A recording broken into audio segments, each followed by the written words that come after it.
शान्ति। ब्रह्मकुमारी ईश्वरीय विश्वविद्यालयको प्रस्तुति जीवनलाई परिवर्तन गर्ने एक अद्भुत जीवन कहानी विषयक श्रृङ्खलामा यहाँहरू सबैलाई हार्दिक स्वागत गर्दछौँ। आज हामी यस श्रृङ्खला अन्तर्गत कर्म र योगको सन्तुलनको विषयमा चर्चा गर्नेछौँ। आदरणीय महानुभावहरू, पिताश्री ब्रह्मा बाबा कर्मयोगी जीवनको उदाहरण स्वरूप र नमुना हुनुहुन्थ्यो। यस साकारी सृष्टिमा प्रजापिता ब्रह्मा बाबा समान बिजी कोही पनि व्यक्ति हुन सक्दैन।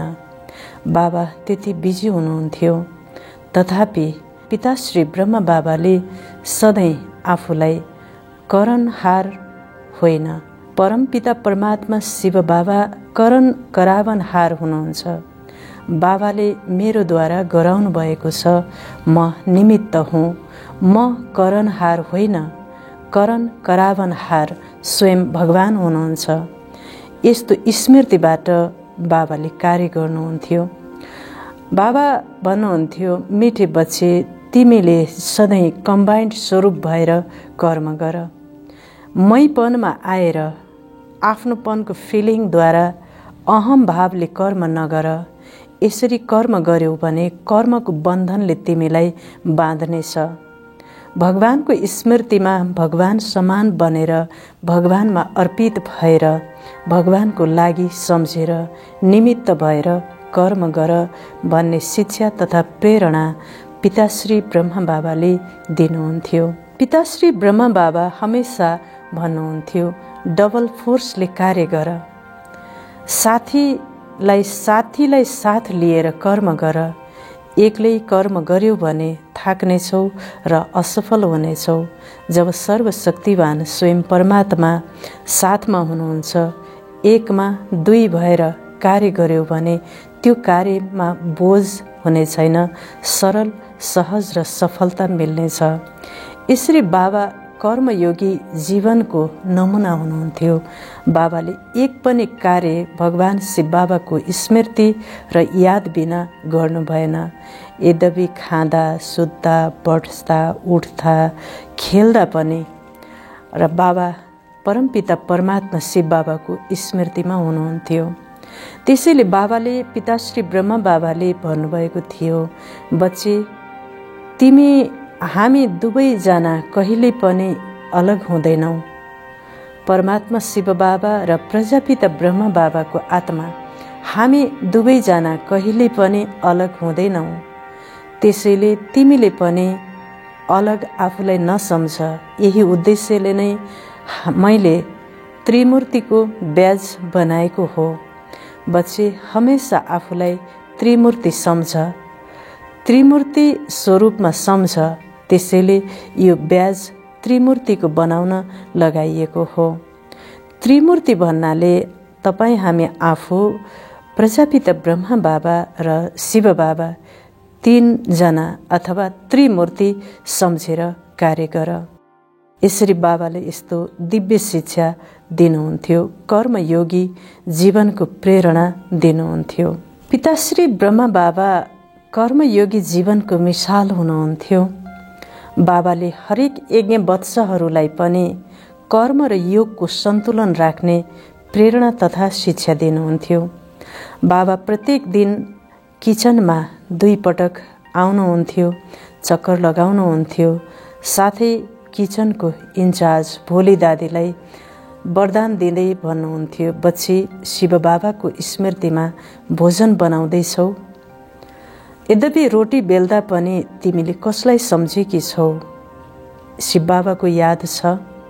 अथक रह बच्ची भनेर बाबाले वरदानी हातले शिरमाथि राख्दै सबै बच्चाहरूलाई आशीर्वाद तथा उमङ्ग उत्साहले योगी बन्ने शब्दको प्रेरणा दिनुहुन्थ्यो। यसै गरी बाबा कपडा सिलाइ गर्दै गरेको ठाउँमा गएर पनि कर्म र योगको सन्तुलनका महावाक्यहरू उच्चारण गर्दै भन्नुहुन्थ्यो, बच्चे, यो देह पनि एक वस्त्र हो। के तिमीलाई यो वस्त्र सिलाउँदै गर्दा सतयुगी ड्रेस, सतयुगी दुनियाँको वस्त्र चोला याद आइरहेको छ बच्ची। यस्तै बाबाले त्यो सिलाइ कार्य गर्ने बच्चालाई पुनः के फरिस्ताको ड्रेस स्मृतिमा छ बच्ची भनेर कर्म र योगको सन्तुलन राख्ने महावाक्यहरू उच्चारण गर्नुहुन्थ्यो। यसै गरी पिताश्री ब्रह्मा बाबा जब धोबीघाटमा बच्चाहरूले यज्ञवत्सहरूले कपडा धोइरहेको ठाउँमा गएर पनि बाबाले भन्नुहुन्थ्यो, पिताश्री ब्रह्मा बाबाले महावाक्य उच्चारण गर्नुहुन्थ्यो, बच्चे परमपिता परमात्मा शिव बाबा त बेहदको धोबी हुनुहुन्छ। यति ठुलो संसारलाई धुनको लागि, आत्माहरूलाई शुद्ध र पवित्र बनाउनको लागि स्वयं भगवान धोबी बनेर आउनुभएको छ।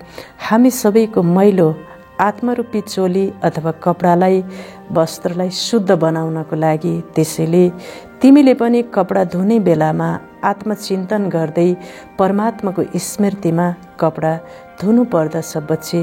तब डबल कमाई हुने कुरा अथवा महावाक्य उच्चारण गर्दै दृष्टि दिँदै बाबाले भन्नुहुन्थ्यो। यसरी पिताश्री ब्रह्मा बाबा 18 घण्टासम्म आफ्नो हातले कार्य गर्नुहुन्थ्यो। बाबाले यज्ञका भवन बनाउने मिस्त्रीहरूलाई पनि अत्यन्त स्नेह गर्नुहुन्थ्यो, प्रेम गर्नुहुन्थ्यो र मिस्त्रीलाई चावल अथवा मिठो मालपुवा साथै मिस्त्रीहरूलाई पुलाउ जस्ता अत्यन्त मिठा मिठा खानेकुराहरू विशेष गरेर बाबाले खुवाउनुहुन्थ्यो। साथसाथै मिस्त्रीहरूलाई जाडो मौसममा कम्मल वितरण गर्नुहुन्थ्यो र एक्स्ट्रा पैसा पनि दिने गर्नुहुन्थ्यो। त्यसकारण मिस्त्रीहरूको पनि काम गर्ने कामदारहरूको पनि बाबासँग अगाध स्नेह थियो। यसै गरी बाबाले फुलबारीमा सेवा गर्ने मालीलाई पनि हमेसा माली बच्चे भनेर बोलाउनुहुन्थ्यो र त्यतिकै स्नेह प्यार बर्साउनुहुन्थ्यो, लुटाउनुहुन्थ्यो। जस्तो कि पिताश्री ब्रह्मा बाबा प्यारको सागर हुनुहुन्थ्यो। बाबाले कसैको पनि अवगुण दर्शन नगरिकन, त्यो अवगुण नहेरिकन कर्मयोगी बनेर योगस्थ भएर कर्म गर्ने प्रेरणा दिनुहुन्थ्यो।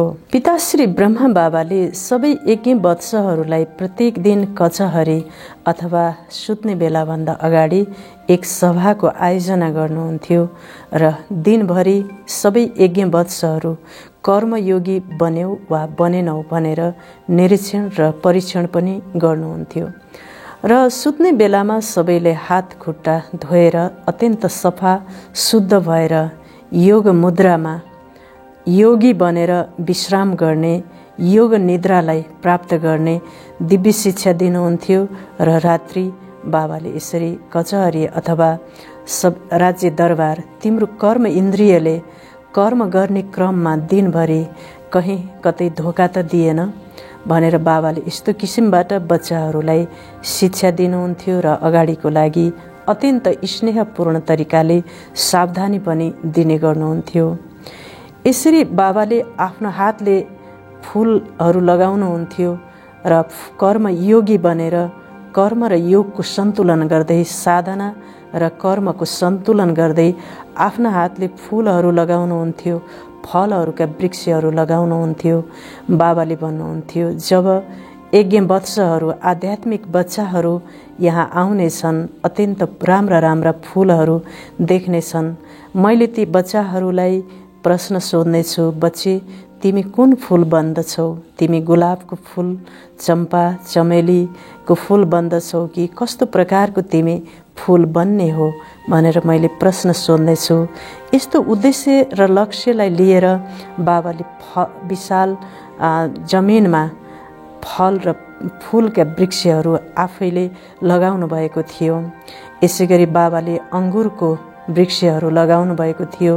मधुवनको अङ्गुरको बयान र वर्णन गरिएको छ र पिताश्री ब्रह्मा बाबाले आफूले लगाएको जो अङ्गुर पाकिसकेपछि ती अङ्गुरहरू टोकरी भरि बनाएर, प्याकेटमा भरि बनाएर दिल्ली, मुम्बई, कलकत्ता जस्ता ईश्वरीय विश्वविद्यालय रूपी शाखामा बाबाले ती अङ्गुरहरू पठाउनुहुन्थ्यो।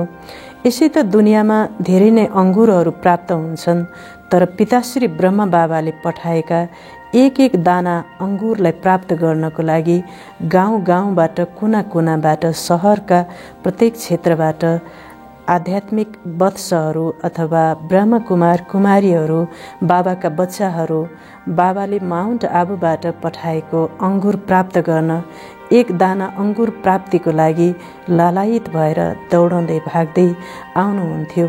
किनकि बाबाले महान उद्देश्यलाई लिएर कर्मयोगी बनेर एक एक चिज एक एक कार्य गर्नुभएको थियो र अगाड स्नेह त्यो अङ्गुरभित्र भरिएको हुन्थ्यो र वरदान भरिएको हुन्थ्यो।